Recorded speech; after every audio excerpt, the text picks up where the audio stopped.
आज की इस पर्टिकुलर सेशन में हम लोग बात करेंगे एमएस एक्सेल के रिगार्डिंग क्वेश्चंस पर। प्रीवियस सेशन में हम लोग ने डिस्कस किया था एमएस एक्सेल के बेसिक कॉन्सेप्ट, जहां पर cell, name box, formula bar, cell address, navigation, कितनी शीट्स होती हैं, sheet 1, sheet 2, sheet 3, workbook, Excel book, number of rows, number of columns, ऐसे बहुत सारे हम लोग ने कॉन्सेप्ट पर बात करी थी। और आज के इस पार्टिकुलर सेशन में हम लोग डिस्कस करेंगे एमएस एक्सेल के रिगार्डिंग क्वेश्चंस पर। तो आइए फटाफट से एक बार बात कर लेते हैं। ये रहा पहला क्वेश्चन आपके स्क्रीन के ऊपर, बताइए answer. What is the intersection of a column and a row on a worksheet called? Worksheet में रोज और कॉलम्स के इंटरसेक्शन को क्या बोला जाता है? उस जगह को जहां पर रोज और कॉलम्स आकर मिलती हैं उन्हें क्या बोलते हैं? उन्हें बोलते हैं cell. Intersection of rows and columns is called cell. Very good. जैसे अगर हम यहां पर बात करें तो कुछ रोज हैं, कुछ कॉलम्स हैं, और ये जहां इंटरसेक्ट करती हैं ये क्या बना लेती हैं? सेल बना लेती हैं।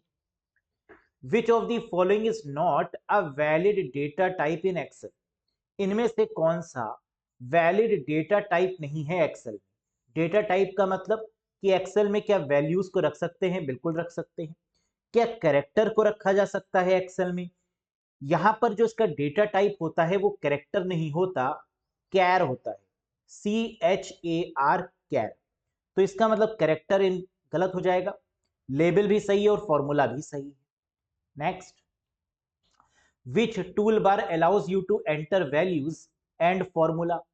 कह रहा है ऐसा कौन सा टूल बार है एमएस एक्सेल में जहां पर आप वैल्यूज और फॉर्मूले को एंटर करते हैं? Title bar, formula bar, menu bar या स्टैंडर्ड टूल बार? क्या होगा इसका आंसर गाइस? बिल्कुल सही। जहां पर हम फॉर्मूले को लिखते हैं, जहां हम वैल्यूज लिखते हैं, जहां हम फंक्शन लिखते हैं, उसे फॉर्मूला बार बोलते हैं। So the correct one is option number B, formula bar. अब ये फॉर्मूला बार कैसे होता है, कहां पर होता है? तो हम आपको पहले भी दिखा चुके हैं कि नेम बॉक्स की राइट हैंड साइड में फॉर्मूला बार होता है, और नेम बॉक्स कहां होता है? फॉर्मूला बार के लेफ्ट हैंड साइड की तरफ। तो एग्जाम में यह भी क्वेश्चन आता है कि फॉर्मूला बार होता कहां पर है? नेम बॉक्स के राइट में होता है या नेम बॉक्स के लेफ्ट में होता है?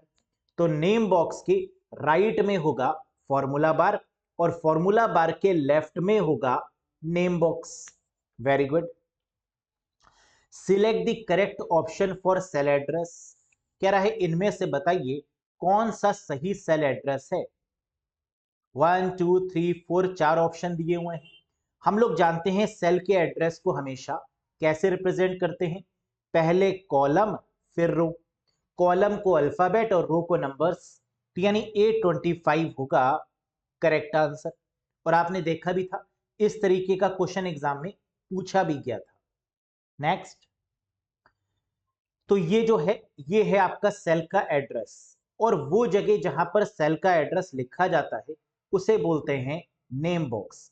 The place where cell address is written, that is called name box. Next, by mistake you delete a record in the sheet, which command can be used to restore it immediately? कह रहा है गलती से आपने कोई record sheet में delete कर दिया, क्या कोई कमांड है जिसके थ्रू हम उसको रीस्टोर कर सकते हैं? बिल्कुल, कंट्रोल जेड के थ्रू कर सकते हैं, और कंट्रोल जेड का मतलब क्या होगा? अंडू होगा। So the correct answer is what? Undo. The first cell in Excel worksheet is labelled as, बताइए मुझे। और ये क्वेश्चन भी काफी इंपॉर्टेंट है। वर्कशीट में जो पहली सेल होती है उसका नाम क्या होता है? A1 होता है, यानी पहला कॉलम A और पहली रो 1, दैट इज A1। नेक्स्ट, है ना? तो यहां पर हमें दिख भी रहा है कि जैसे ही हमने पहले सेल पर क्लिक किया तो A1 यहां पर डिस्प्ले हो गया। नेक्स्ट, कलेक्शन या grid of columns and row is called. कह रहा है grid of column and row, rows और कॉलम्स के कलेक्शन को हम क्या बोल सकते हैं? इसके ग्रिड को क्या बोल सकते हैं? सेल, वर्कशीट रो या कॉलम? करेक्ट आंसर होगा वर्कशीट। ग्रिड का मतलब क्या होता है कि रोज और कॉलम्स के कॉम्बिनेशन को क्या बोलते हैं, तो इसे वर्कशीट बोलते हैं। लेकिन अगर ये पूछा जाए कि रोज और कॉलम्स जहां पर टकराते हैं, जहां इंटरसेक्ट करते हैं, उन्हें क्या बोलते हैं, तो उसे सेल बोलते हैं। क्लियर है? तो ये क्या है, this is called worksheet. Rows और कॉलम्स के ग्रिड लाइन को बोलते हैं worksheet. An Excel workbook is a collection. Excel जो है वो एक वर्कबुक है, और वर्कबुक किसका कलेक्शन है? वर्कशीट का, सेल्स का, चार्ट्स का, या फिर से वर्कशीट्स दे दिया, कोई बात नहीं। हम लोग जानते हैं कि वर्कबुक किसका कलेक्शन है, वर्कशीट या वर्कशीट्स का, है ना। तो यहां पर ऑप्शन नंबर ए भी हो सकता है, डी भी हो सकता है, सेम ही है। तो वर्कशीट का कलेक्शन ही क्या है, वर्कबुक है। Next, in order to perform a calculation in spreadsheet you need to use. अगर आपको स्प्रेडशीट यानी एमएस एक्सेल में कोई कैलकुलेशन करनी होगी तो किसका यूज करेंगे? टेबल का, फॉर्मूले का, फील्ड का, या लेवल का? करेक्ट आंसर है फॉर्मूले का यूज करेंगे, यानी B is the right one. Very good. What is the basic file of MS Excel? MS Excel की बेसिक फाइल को क्या बोलते हैं? प्रेजेंटेशन, स्लाइड, बिटमैप, या वर्कबुक? तो हमने आपको बताया था कि एक्सेल बोले या वर्कबुक बोले, बात एक ही है। So the correct answer is option number D. Excel को वर्कबुक के नाम से भी जानते हैं। Very good. What is the last column of Excel 2003 worksheet? Excel के पुरानी वाली वर्कशीट का जो आखिरी कॉलम होगा उसको किससे रिप्रेजेंट करेंगे? 4 से रिप्रेजेंट करते हैं, यानी ए होगा करेक्ट आंसर। जो लास्ट वाला कॉलम होगा पुरानी वाली शीट का, उसको किससे रिप्रेजेंट करते हैं? इस पार्टिकुलर सिंबल से। In older version of Excel 2003 and prior, यानी 2003 या उसके पहले वाले वर्जन्स की बात करें तो उनमें लास्ट कॉलम क्या होता है? This one which is 256 column, जो कि 256 नंबर के कॉलम को रिप्रेजेंट करता है, दिखाता है। नेक्स्ट, तो क्वेश्चन ये उठता है, सर आपने पुराने वाले का तो बता दिया, नए वाले का भी बताइए। What is the last column of the Excel 2007 worksheet? ये क्वेश्चन 2007 में पूछे, 2010 वाले वर्जन में पूछे, 2013 में पूछे, 16, 19 या 21, सभी में आंसर सेम होगा। इवन अगर माइक्रोसॉफ्ट ऑफिस 365 में पूछे तो भी आंसर सेम होगा, that is XFD। D is the right one, XFD is the right one. In the modern version of Excel, this is the column XFD, which is 16,384 columns. हम लोग जानते हैं कि नए वाले वर्जन में जो नंबर ऑफ कॉलम्स हैं वो कितनी है? 16,384। नेक्स्ट, तो यहां पर हमने दिखा भी दिया है आपको कि जब आप आखिरी वाले कॉलम पर पहुंचते हैं तो वहां पर XFD वाला होता है ना, तो that is the last cell. Which component of MS Excel display the address of the active cell? बहुत ध्यान से देखिए, MS Excel का ऐसा कौन सा कंपोनेंट है जो एक्टिव सेल के एड्रेस को शो करता है? एड्रेस को शो करने के लिए नेम बॉक्स का यूज करते हैं। लेकिन अगर इसी क्वेश्चन में हम थोड़ा सा बदलाव कर दें और आपसे ये पूछें कि which component of MS Excel display the content of the active cell, address की जगह पर अगर हम कंटेंट लिख दें तो आंसर क्या होगा? एक्टिव सेल के कंटेंट को कहां पर दिखाया जा सकता है? तो आंसर होगा फॉर्मूला बार, यानी फर्स्ट इज द करेक्ट। ठीक, कंटेंट होगा एक्टिव सेल का तो फॉर्मूला बार, एड्रेस होगा तो नेम बॉक्स। क्लियर है? How many rows does an MS Excel पुराने वाली वर्कशीट कंटेन? MS एक्सेल में 2003 वर्कशीट्स में total number of cells, total number of rows कितनी है ना? हाउ मेनी रोज पुराने वाले केस में पूछ रहा है। हम जानते हैं कि किसी भी पुराने वर्जन की बात होगी तो आंसर क्या होगा? 65,536। और अगर पुराने वाले वर्जन की कॉलम्स की बात कर ले how many columns does an MS Excel, पुराने वाले वर्जन वर्कशीट कंटेन, तो आंसर क्या होगा, दैट इज 256 कॉलम्स, यानी A is the correct one. बहुत बढ़िया। How many rows does an MS Excel नए वाले वर्जन कंटेन, हम यहां पर 2007 क्यों नहीं बोल रहे, क्योंकि नए वाले जितने भी वर्जन है 7 से लेकर 21 तक इंक्लूडिंग ऑफिस 365, आंसर सेम होगा, that is 10,48,576, correct one. Next.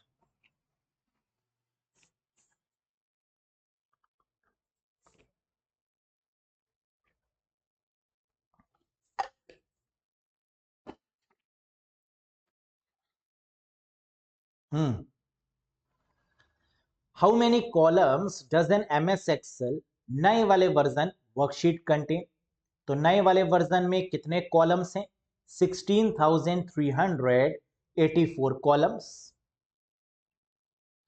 What is workbook, workbook क्या होता है, collection of worksheet, collection of Excel files, collection of cell, या collection of rows and columns. बिल्कुल सही, वर्कशीट के कलेक्शन को ही वर्कबुक बोलते हैं, so the collection of worksheets is called workbook. Great. In MS Excel a formula should always start with dash sign, Excel में कोई भी फॉर्मूला किस साइन या सिंबल से शुरू होता है, इक्वल्स टू से शुरू होता है, correct answer is equals to, है ना, जैसे इक्वल्स टू सम B2:B5, या equals to B2 plus B3 plus B4 plus B5। इन दोनों में डिफरेंस क्या है, पहले वाला फंक्शन है क्योंकि यहां पर ब्रैकेट का यूज किया गया है, और दूसरा वाला फॉर्मूला है क्योंकि यहां पर कोई भी ब्रैकेट का इस्तेमाल नहीं हुआ। तो फंक्शन और फॉर्मूले में डिफरेंस क्या होता है, फंक्शन जो होता है वो प्री डिफाइंड होता है, और फॉर्मूला कोई भी हम बना सकते हैं, एडिशन, सब्ट्रैक्शन, डिवीजन, मल्टीप्लिकेशन, है ना, कोई भी बना सकते हैं as per the requirement is concern.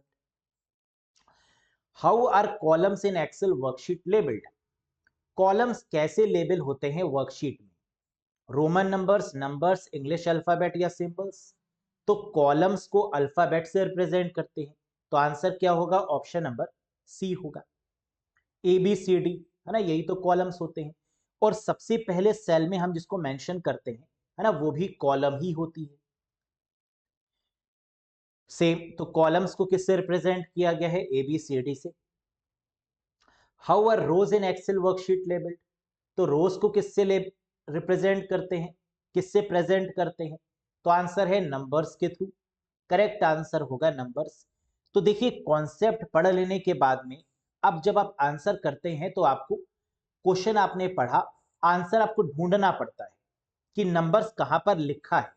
यही सही तरीका है पढ़ने का, कि जब भी आप पढ़ें क्वेश्चन को समझें, फिर आंसर सोचें, फिर आंसर को ढूंढें कि यही आंसर होगा, इसको इसको ढूंढ लेते हैं।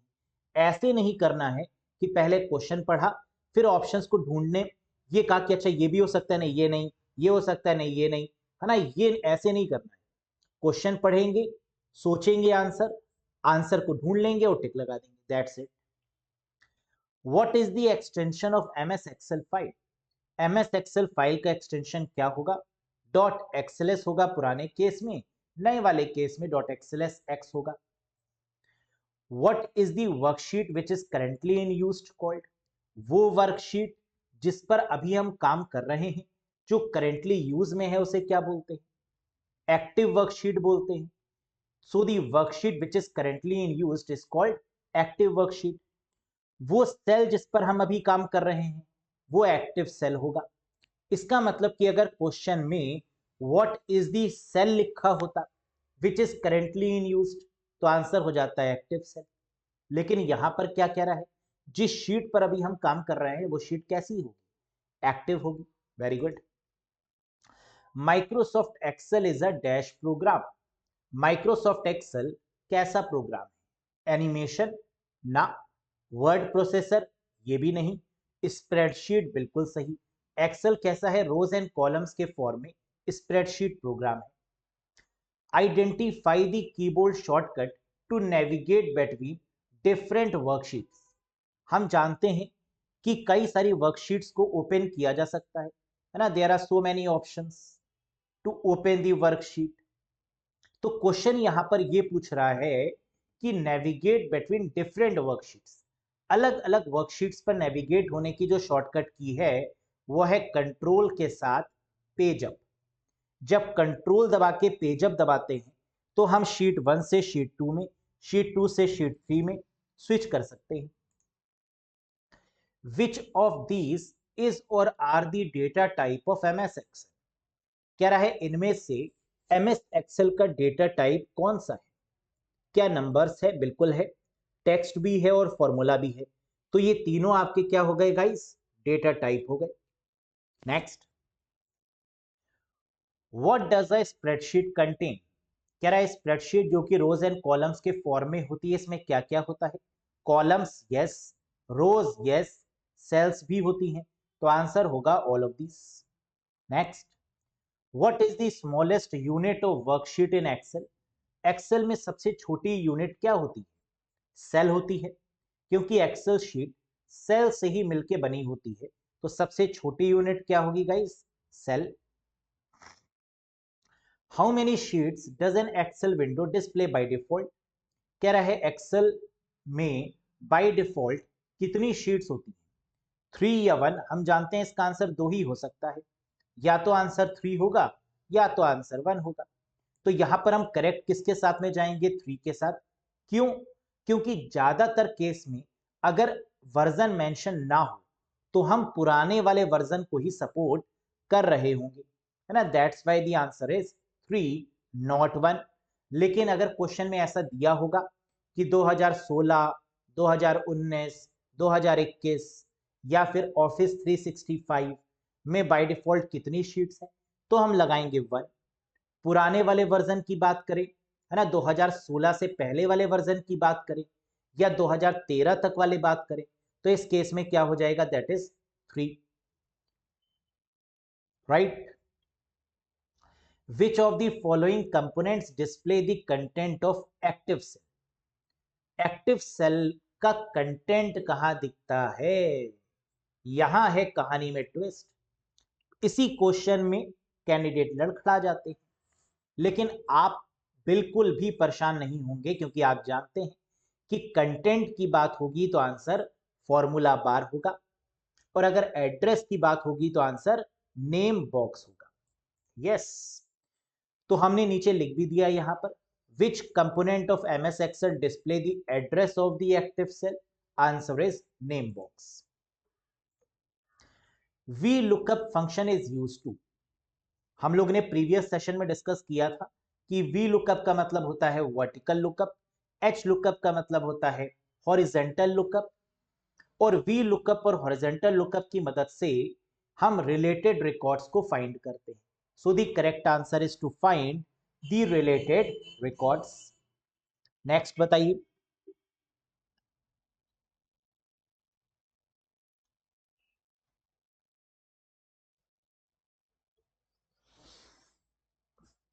Which among the following wild card characters are recognized by Excel? Wild card characters का मतलब क्या होता है? जब भी हमें एक्सेल में कुछ स्पेसिफिक चीजों को सर्च करना होता है तो वहां पर हम वाइल्ड कार्ड कैरेक्टर्स का इस्तेमाल करते हैं। फिर से सुनिए, जब भी एक्सेल में हमें कुछ स्पेसिफिक चीजों को सर्च करना होता है तो हम वाइल्ड कार्ड कैरेक्टर्स की मदद से करते हैं, और ये होते हैं एस्ट्रिक और question mark.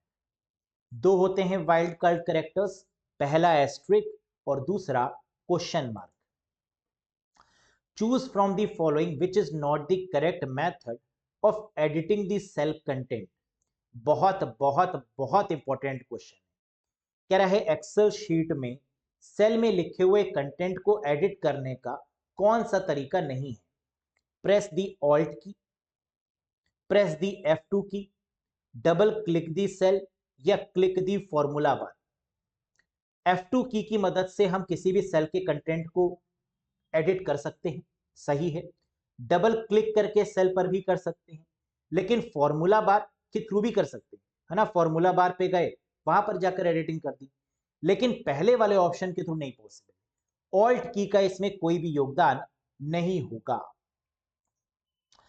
Another name for a pre programmed formula in Excel is, अभी मैंने आपको बताया प्री प्रोग्राम्ड का मतलब जो बना बनाया फॉर्मूला है उसको क्या बोलते हैं, फंक्शन बोलते हैं। जो पहले से डिफाइन है वो फंक्शन है, और जो खुद हम डिजाइन कर रहे हैं वो फॉर्मूला है। तो pre programmed formula is called function. Which term is used to join the selected cell into one cell, कई सेल्स को आपस में ज्वाइन करने के लिए किसका यूज करते हैं, मर्ज का यूज करते हैं, है ना। तो ज्वाइन करने का मतलब मर्ज करना ही होता है। It appears at the bottom of Excel window, MS Excel window के बॉटम में ये होता है। बॉटम मतलब सबसे नीचे, तो सबसे नीचे क्या टाइटल बार होगा, बिल्कुल नहीं। फॉर्मूला बार होगा, ये भी नहीं। नेम बॉक्स भी नहीं होगा। वर्कशीट होंगी, क्योंकि नीचे की तरफ आपकी वर्कशीट ही शो होती है। So the correct one is option number C. Which of the following Excel chart represents only one value for each variable?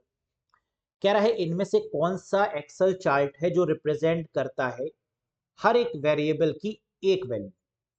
Pie chart है ना, सबसे बेस्ट है इस मामले में। Very good. Comments put in cell are called, अगर हम cell में कोई कमेंट रखते हैं तो ये कहां पर रखा जाता है।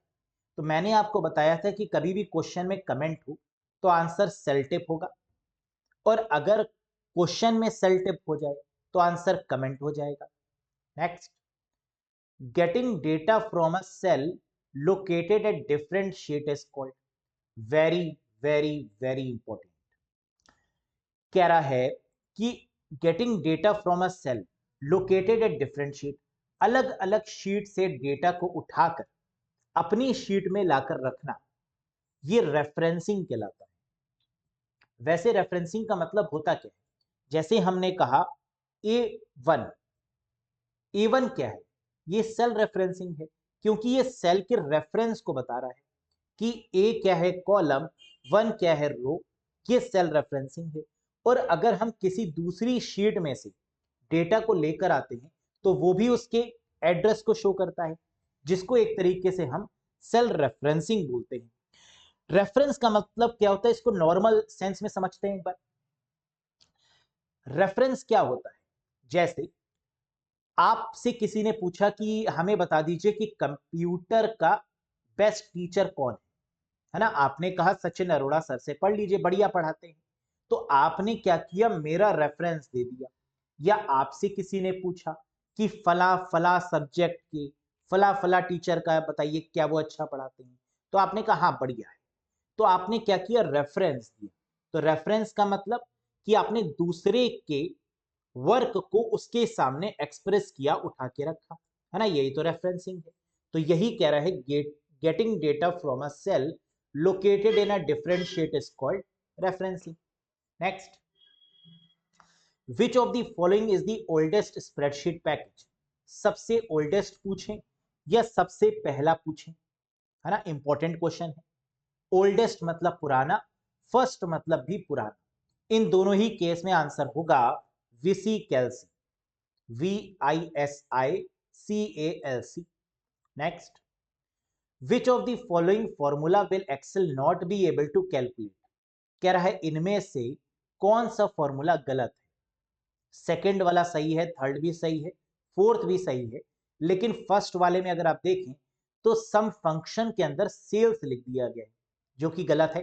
फंक्शन के अंदर सिर्फ रेंज आ सकती है ना, कोई वैल्यू या कोई नंबर या कोई इस तरीके से करेक्टर नहीं आ सकता, तो ये होगा आपका invalid. Which menu option can be use to split window into two, इस क्वेश्चन को याद कर लीजिएगा। जब कभी भी एक्सेल में विंडो को स्प्लिट करने की बात आ रही होगी तो आंसर बन जाएगा विंडोज में जाकर स्प्लिट करेंगे, है ना। इस क्वेश्चन को याद कर लीजिए कि अगर कभी भी एक्सेल में विंडोज को बांटने की बात हो रही होगी, विंडोज को डिवाइड करने की बात हो रही होगी, स्प्लिट करने की बात हो रही होगी, तो विंडो पे जाएंगे और स्प्लिट पे जाएंगे, ये लगाएंगे करेक्ट जवाब। Which of the following is a popular DOS based spreadsheet package, Microsoft के डिस्क ऑपरेटिंग सिस्टम पर बेस्ड स्प्रेडशीट पैकेज का नाम बताइए।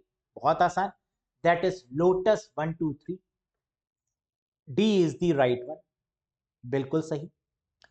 The paste special command lets you to copy and paste. कह रहा है जो पेस्ट स्पेशल कमांड होता है वो आपको क्या परमिशन देता है, क्या कॉपी और क्या पेस्ट करने की परमिशन देता है? The resulting value of the formula instead of the actual formula. कह रहा है हमें क्या पेस्ट करने की परमिशन देता है? Resulting value of the formula, जो रिजल्ट है ना, उसको पेस्ट करने की परमिशन देता है instead of the actual formula. जो एक्चुअल फॉर्मूला है उससे कोई मतलब नहीं, जो रिजल्ट आया है उसको हम कॉपी पेस्ट कर सकते हैं। Very good. Files created with lotus 123 have an extension. कह रहे अगर कोई फाइल है जिसका एक्सटेंशन, जिस जो फाइल लोटस 123 में बनाई गई है, इसका एक्सटेंशन क्या होगा? .123 होगा। जैसे एक्सेल का .xls होता है, वैसे लोटस 123 का .123 होता है। When integrating Word and Excel, Word is usually the. कह रहे जब हम मिला रहे होते हैं, इंटीग्रेट का मतलब होता है मिलाना। जब हम एमएस वर्ड की फाइल को मिक्स कर रहे होते हैं, मिला रहे होते हैं या जोड़ रहे होते हैं एक्सेल की फाइल के साथ, तो वर्ड क्या है? सर्वर है, क्लाइंट है, सोर्स है, या नन ऑफ दीज है? करेक्ट आंसर है क्लाइंट। देखो दो ही चीजें होती हैं, एक क्लाइंट होता है, एक सर्वर होता है। जो पहले होगा वो क्लाइंट होगा, जो बाद वाला होगा वो सर्वर होगा। When integrating Word and Excel, Excel is usually the server and Word is basically the client. तो जब भी हम किसी दो चीजों को आपस में मिक्स करते हैं या मिलाते हैं या इंटीग्रेट करते हैं, उसमें से पहला वाला हमारा क्लाइंट होगा और दूसरा वाला हमारा क्या होगा? सर्वर होगा। Next, when a formatted number does not fit within a cell it displays. कह रहा है जब कभी भी नंबर जो है वो सेल में फिट नहीं हो पाता, तो इस केस में एक एरर आ जाती है। वो एरर आती है इसलिए क्योंकि जो विड्थ होती है सेल की वो छोटी होती है और जो नंबर उसमें होता है वो काफी बड़ा होता है। तो इस एरर को बोलते हैं हैश हैश हैश, यानी मल्टीपल टाइम्स हैश लिखा होता है, तो this is what we called a formatting error. Which of the following is concatenating operator. कह रहा है इनमें से बताइए ऐसा कौन सा ऑपरेटर है जो कॉनकैटिनेट मतलब जोड़ने में मदद करता है। एम्परसैंड के मात्र ऐसा ऑपरेटर है जिसे कॉनकैटिनेटिंग या एम्परसैंड के नाम से भी जानते हैं। Red triangle at the top right corner of a cell indicate. कई बार सेल में एक राइट कॉर्नर पर एक रेड ट्राइंगल बना होता है, इसका मतलब क्या होता है? कि एरर है सेल में, comment associated with the cell, comment है वो, फॉन्ट का कलर, या cell can't accept formula. Answer है there is the comment associated with the cell. अगर सेल के साथ में कोई भी कमेंट होगा या सेल टिप लगी होगी तो वहां पर रेड ट्राइंगल बन के आ जाएगा टॉप राइट कॉर्नर में, जो ये बताएगा कि इस सेल के साथ में कोई ना कोई कमेंट ऐड किया गया है, कोई सेल टिप ऐड की गई है। ठीक है, समझ में आ गया? Very good. नेक्स्ट देखिएगा, to select multiple non adjacent cells in a worksheet you will click them holding. Non adjacent का मतलब होता है कि इधर उधर की सेल्स, एक साथ नहीं। नॉन एडजेसेंट का मतलब एक इधर की सेल, एक इधर की सेल, एक उधर की सेल, बीच बीच में से हमने कुछ सेल्स को पिक किया। तो वर्कशीट में उसको हम किसके थ्रू होल्ड करके सिलेक्ट कर सकते हैं? कंट्रोल के थ्रू। तो कंट्रोल की को प्रेस करेंगे, फिर अलग अलग सेल में जाकर उसको क्लिक कर देंगे, तो वो क्या हो जाएंगी? सिलेक्ट हो जाएंगी मल्टीपल सेल्स। समझ में आया? Next, the process of identifying the specific row and column so that certain columns and rows are always visible on the screen. कितना आसान क्वेश्चन है। कह रहा है ऐसा कौन सा प्रोसेस है जिसके थ्रू हम रोज और कॉलम्स को हमेशा स्क्रीन पर विजिबल यानी देख सकते हैं, चाहे हम हॉरिजेंटली अप डाउन करें वर्टिकली मूव करें, है ना, इस केसेस में हम अपनी स्क्रीन को देख पाते हैं। तो इसका मतलब लॉक कर दिया जाए, और लॉक करने को क्या बोलते हैं? फ्रीजिंग बोलते हैं। So the correct answer is option number A, that is freezing. Next, V lookup stands for in MS Excel. MS Excel में वी लुकअप की फुल फॉर्म क्या है? That is vertical lookup. H lookup मतलब horizontal, और V का मतलब vertical. What is the by default file name of MS Excel? MS Excel का जो बाय डिफॉल्ट फाइल नेम होगा वो क्या होगा? Sheet one, book one, document one या एक्सेल वन? करेक्ट आंसर है बुक वन। जब हम कोई भी फाइल नहीं देते हैं तो इसका नाम क्या आ जाएगा गाइस? बुक वन आ जाएगा। और एमएस वर्ड के केस में ये डॉक्यूमेंट वन हो जाता है, right? In MS Excel, the keyboard shortcut for creating a chart from the selected cell. Shortcut मिल गया, चार्ट मिल गया, तो चार्ट के लिए कौन सा शॉर्टकट की यूज होती है? F11। Correct answer is option number D, F11, chart wizard को ओपन करने के लिए। Workbook window can be closed. Closed, जैसे ही क्लोज दिखेगा कंट्रोल W हो जाएगा करेक्ट आंसर। विंडो को क्लोज कंट्रोल W, पूरे एप्लीकेशन को close alt F4। The dash feature of MS Excel quickly completes a series of data. Fill करने के लिए एक्सेल शीट में ऑटो का यूज होता है। ऑटो फिल की मदद से हम MS एक्सेल में किसी भी सीरीज को कंप्लीट कर सकते हैं, है ना। जैसे फॉर एग्जांपल हम कोई फॉर्मूला लिखना चाहते हैं, तो हमने इक्वल्स टू लगाया, सम लिखा, जैसे ही हमने इक्वल्स टू के आगे एस लिखा, उसने अपने आप कंप्लीट कर दिया। तो इस फीचर को क्या बोलते हैं? ऑटो फिल बोलते हैं। In MS Excel keyboard shortcut key to create a new workbook. नई वर्कबुक को बनाने के लिए कौन सी शॉर्टकट की का यूज करेंगे? कंट्रोल एन का यूज करेंगे। नई फाइल हो, नई वर्कबुक हो, इन सभी के लिए क्या होगा? Control plus N. Open workbook can easily be switched using. कह रहा है कई सारी वर्कबुक ओपन है और इनके बीच में हमें स्विच करना है। कैसे कर सकते हैं? ऑल्ट प्लस टैब की मदद से भी कर सकते हैं, है ना। पहला तरीका ऑल्ट टैब नहीं दिया, कोई बात नहीं, हम कंट्रोल और टैब की मदद से भी कर सकते हैं। तो ये काम हम दो शॉर्टकट की मदद से कर सकते हैं, एक ऑल्ट प्लस टैब और एक control plus tab. Next, how do you display the current date only in MS Excel? कह रहा है करेंट डेट को डिस्प्ले करने की शॉर्टकट की क्या है? हमने आपको पढ़ाया था और बताया था कि ये बहुत इंपॉर्टेंट है। तो डेट के केस में आंसर क्या होगा? टुडे। जबकि डेट और टाइम दोनों के केस में आंसर क्या होगा? नाउ। ठीक, today, today is date, now current date and time. What does count A function do? कह रहा है ये बताइए कि काउंट ए फंक्शन का काम क्या होता है? What is the function of count A? ये काउंट करता है सभी सेल्स, है ना। It will count all the cells. तो कहीं कुछ लिखा है ऐसा? बिल्कुल मिल गया। Count the non empty cell. Non empty cell को काउंट नहीं करेगा, बाकी सबको काउंट करेगा। तो counts non empty cell. Non empty का मतलब जो खाली नहीं है, उसमें जो भी होगा वो काउंट कर लेगा, है ना। That is count A. Very good. You can convert existing Excel worksheet data and charts to an HTML document by using। अगर आपको MS Excel के साथ में HTML की बात मिल जाए तो आंसर हो जाता है इंटरनेट असिस्टेंट विजर्ड। इसके थ्रू किसी भी एक्सेल शीट को हम HTML के फॉर्म में ओपन कर सकते हैं, वेब फॉर्मेट में ओपन कर सकते हैं, वेबसाइट के फॉर्मेट में ओपन कर सकते हैं।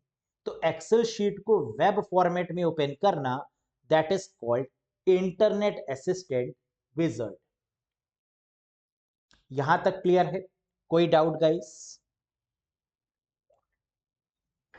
यहां तक के सेशन में कोई डाउट हो तो पूछिए।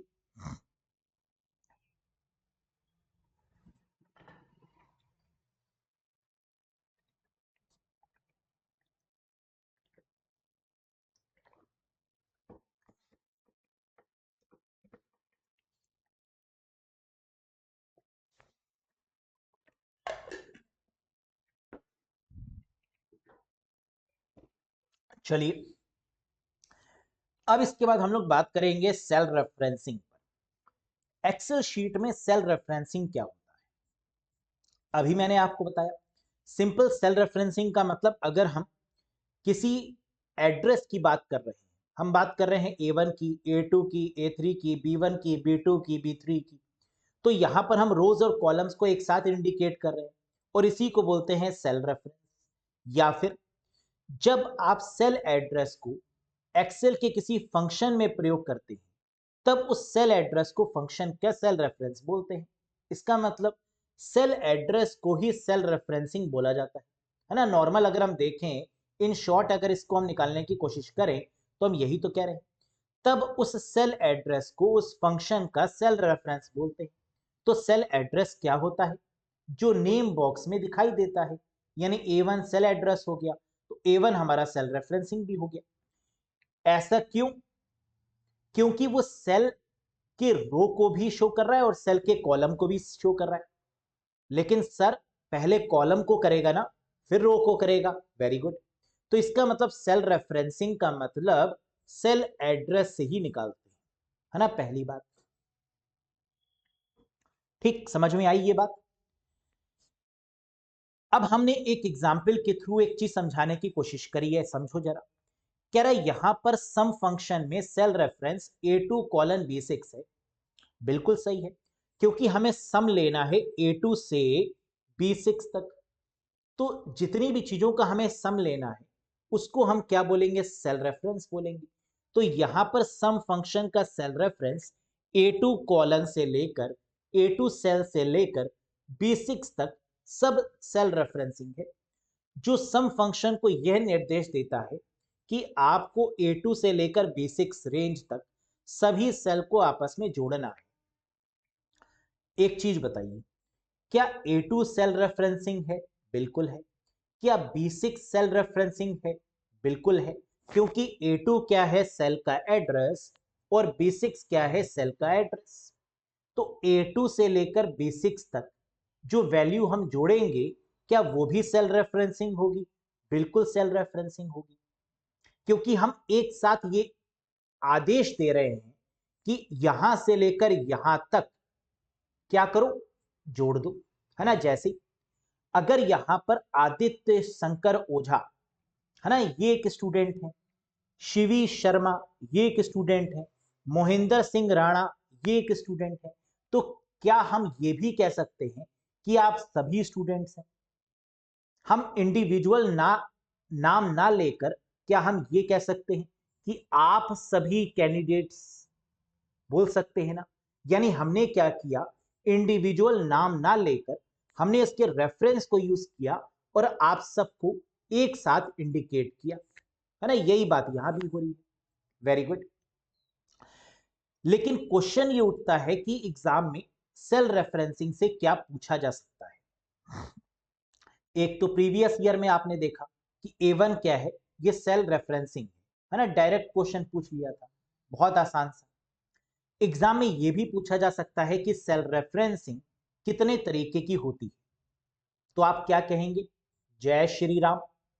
जय श्री राम मतलब RAM, राम, रिलेटिव, एब्सोल्यूट और मिक्स्ड, है ना। ये तीन तरीके की होती है cell referencing, Ram, relative, absolute और मिक्स्ड।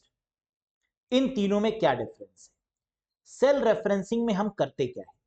सेल रेफरेंसिंग का ज्यादातर यूज हम करते हैं किसी भी रोज और कॉलम्स को लॉक करने के लिए, ताला लगाने के लिए।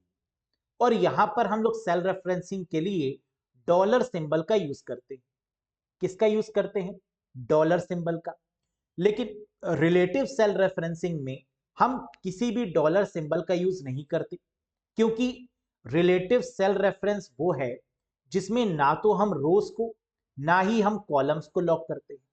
तो किसी को भी लॉक ना किया जाए, ना रोज को लॉक किया जाए, ना कॉलम्स को लॉक किया जाए, ये है रिलेटिव सेल रेफरेंस। समझ में आया? सुनते जाओ, है ना, जैसे कहानी सुनते हो ना, वैसे ही सुनो। सेल रेफरेंसिंग क्या होता है? सेल के एड्रेस को सेल रेफरेंसिंग बोलते हैं, नंबर 1। सेल रेफरेंसिंग कितने तरीके की होती है? 3 तरीके की, Ram, relative, absolute, mixed. Relative cell reference वो है जिसमें ना तो रोज को लॉक करते हैं ना तो कॉलम्स को, इसलिए यहां पर कोई भी डॉलर का साइन यूज नहीं होता। एब्सोल्यूट सेल रेफरेंस वो है जहां पर रोज को भी लॉक करते हैं और कॉलम्स को भी, इसलिए यहां पर रोज के पहले भी डॉलर लगता है और कॉलम्स के पहले भी डॉलर लगता है। मिक्स्ड सेल रेफरेंस ऐसा है जिसमें या तो रो को हम लॉक करते हैं या तो कॉलम को लॉक करते हैं। इसका मतलब मिक्स्ड सेल रेफरेंस एक ऐसा सेल रेफरेंस है जिसमें या तो रो से पहले लॉक लगेगा या कॉलम से पहले।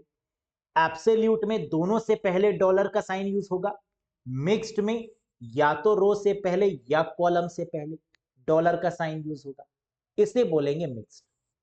अभी आपको समझ में नहीं आया होगा, है ना, क्योंकि अभी हमने बहुत अच्छे से समझाया नहीं है। आइए इसको डिटेल में समझते हैं। रिलेटिव सेल रेफरेंस क्या है? पहला पॉइंट, जहां डॉलर का साइन यूज ना हो, where no dollar sign is used. दूसरा, reference can be change. Reference क्या होता है? रिलेटिव का मतलब क्या है? रिश्तेदार, है ना। रिलेटिव्स का मतलब क्या होता है? आपके रिश्तेदार। क्या रिश्तेदार समय आने पे बदल जाते हैं? बिल्कुल बदल जाते हैं, है ना। फूफा जी टाइप कि आए तो थे शादी अटेंड करने, है ना, लेकिन लड़के चले गए, रुस के चले गए, है ना। कहते हैं ना फूफा जी से बड़े सावधान रहना पड़ता है, तो फूफा जी कब नाराज हो जाए पता नहीं चलता। तो रेफरेंस कैन बी चेंज, जो बदल जाए वो रिलेटिव है। तो कह रहा है डॉलर साइन का यूज नहीं होगा और रेफरेंस चेंज हो जाएगा, ये रिलेटिव है। कैसे? आइए देखते हैं। कुछ आइटम्स थे, इनका प्राइस था, इनकी क्वांटिटी थी। हमने कहा इसका टोटल अमाउंट कितना है, तो आपने कहा sir price multiply by quantity कर दीजिए, टोटल आ जाएगा। हमने कहा बिल्कुल सही, यही तो मैंने किया।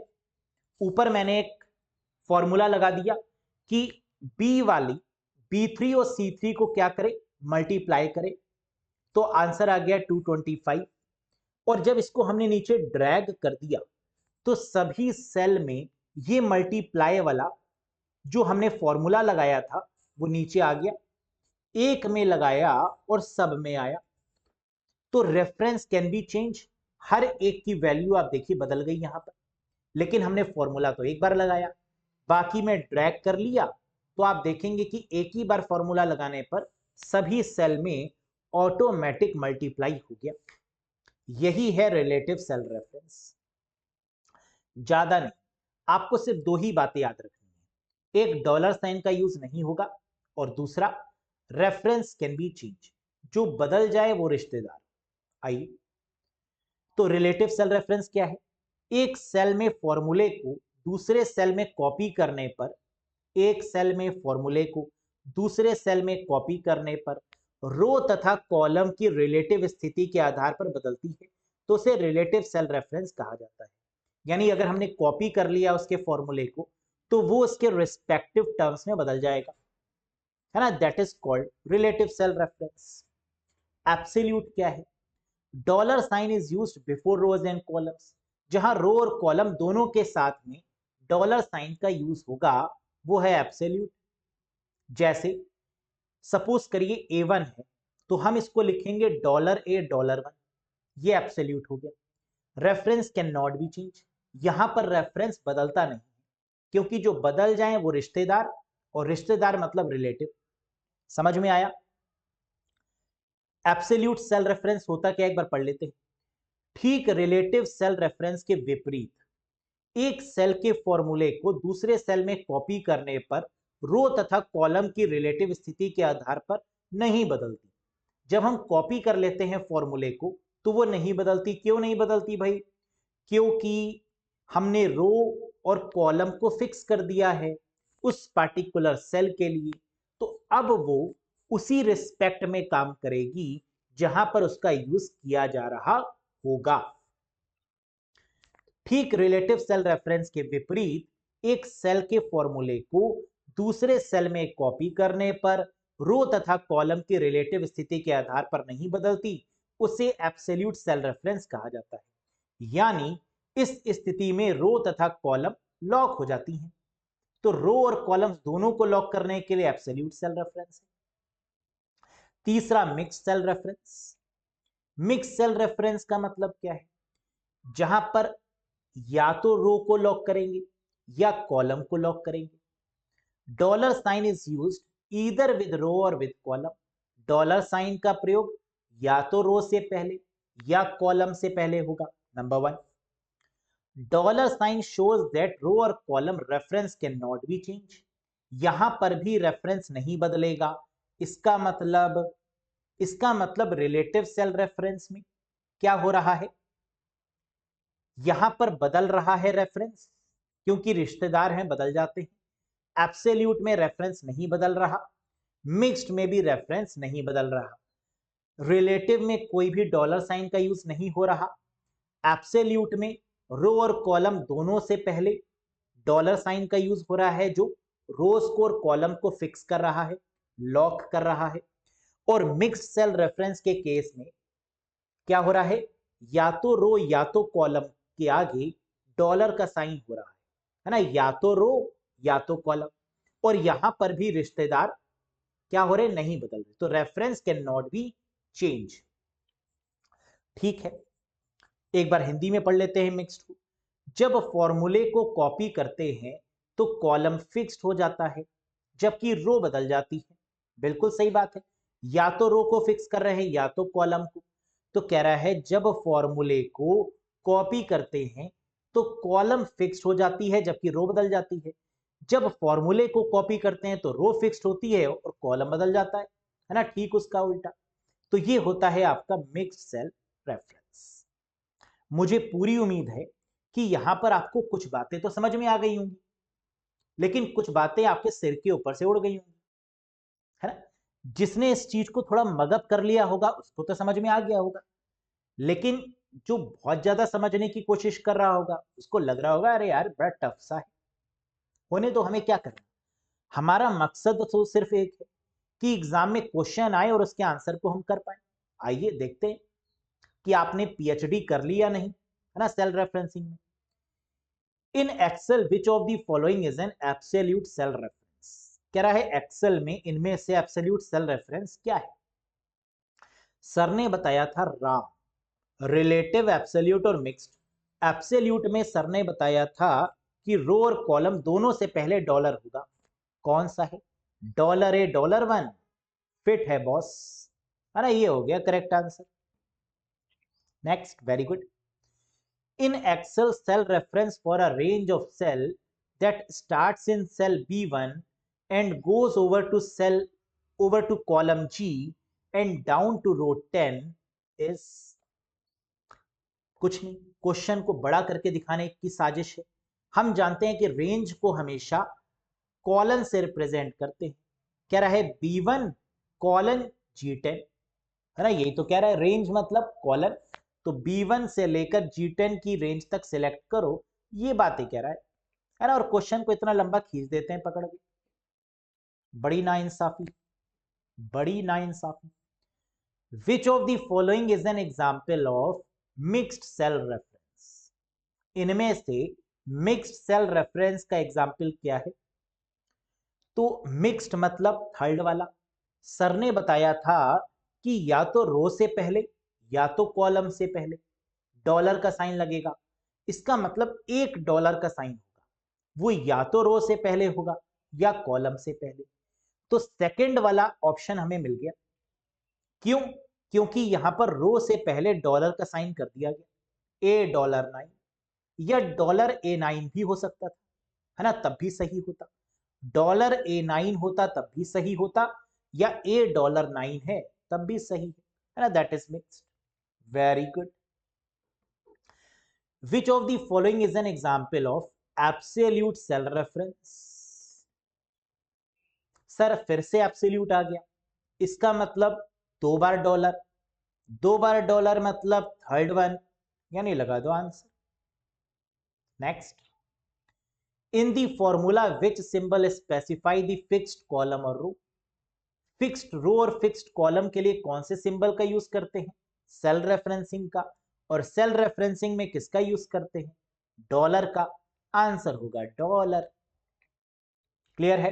वेरी गुड, टैलेंटेड है आप लोग, इसमें कोई शक नहीं। Getting data from a cell located in different sheet is called, अलग अलग शीट से डेटा को लाना, अलग अलग जगह से डेटा को लेकर आना, क्या है? रेफरेंस है, that is called referencing. What happen when dollar sign are entered in a cell address, कह रहा है क्या होता है जब डॉलर साइन सेल एड्रेस में प्रवेश करता है। जैसे ही डॉलर साइन सेल एड्रेस में आएगा वो रो या कॉलम को लॉक कर देगा, है ना? ढूंढो।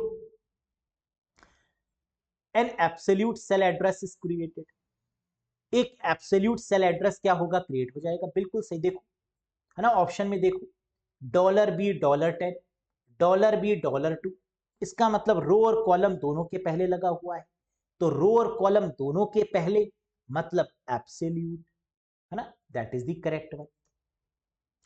The cell reference $A $5 is, एक ही क्वेश्चन को, है ना, एक ही कॉन्सेप्ट को बस अलग अलग तरीके से पूछा जा रहा है। तो $A $5 क्या है? रिलेटिव है? ना ना। एब्सोल्यूट है? Yes, that is the correct one. अगर यहां पर सिर्फ A5 लिखा होता, कोई डॉलर का साइन नहीं होता, लिखा होता the cell reference A5 is या the cell address A5 is, तो आप इसको किस कैटेगरी में रखते? रिलेटिव में, क्योंकि रिलेटिव तभी होगा जब कोई भी डॉलर साइन नहीं होगा। Next, in MS Excel, a cell reference that will not change when copied is called, जल्दी से बताओ। will not change, जो बदलते नहीं हैं, रिलेटिव तो बदल जाते हैं, एब्सोल्यूट और मिक्स्ड नहीं बदलते, मिक्स्ड है नहीं, एब्सोल्यूट लगा दो, करेक्ट आंसर। बोलो यस सर। ठीक समझ में आ रही है ना बात? स्वाहा।